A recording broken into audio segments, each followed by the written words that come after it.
അപ്പോൾ അവൾ തോക്ക് കൈക്കലാക്കി അയാളെ വെടിവെച്ചു. നീലിന്റെ തലയിലാണ് വെടിയേറ്റത്. പോലീസ് എത്തി പരിശോധിച്ചപ്പോൾ അയാളുടെ മൃതദേഹത്തിൽ നിന്ന് കൈവിലങ്ങ് കണ്ടെത്തി. അയാളുടെ കാർ പരിശോധിച്ചപ്പോൾ കാറിനുള്ളിൽ പലതരത്തിലുള്ള ആയുധങ്ങൾ കണ്ടെത്തി.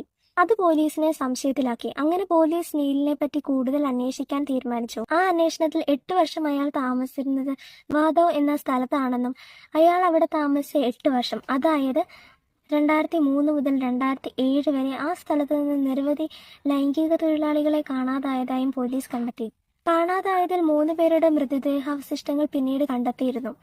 അതുപോലെ തന്നെ 2014 നീൽ താമസിച്ചിരുന്ന ചാൾസ്റ്റൺ എന്ന സ്ഥലത്തിന്റെ സമീപ പ്രദേശങ്ങളിൽ നിന്ന് നിരവധി ലൈംഗിക തൊഴിലാളികളായ സ്ത്രീകളെ കാണാതായിരുന്നു. 1995 മുതൽ ഫാൾസ് അമേരിക്കയുടെ 16 സ്റ്റേറ്റിൽ ട്രാഫിക് റൂൾസ് ലംഘിച്ചു എന്ന് പോലീസ് കണ്ടെത്തി. അയാൾ എന്തിനാണ് ആ സ്ഥലത്തൊക്കെ പോയതെന്ന് കണ്ടെത്താൻ പോലീസിന് സാധിച്ചില്ല. അതുപോലെ തന്നെ ഫാൾസിന്റെ പോക്കറ്റിൽ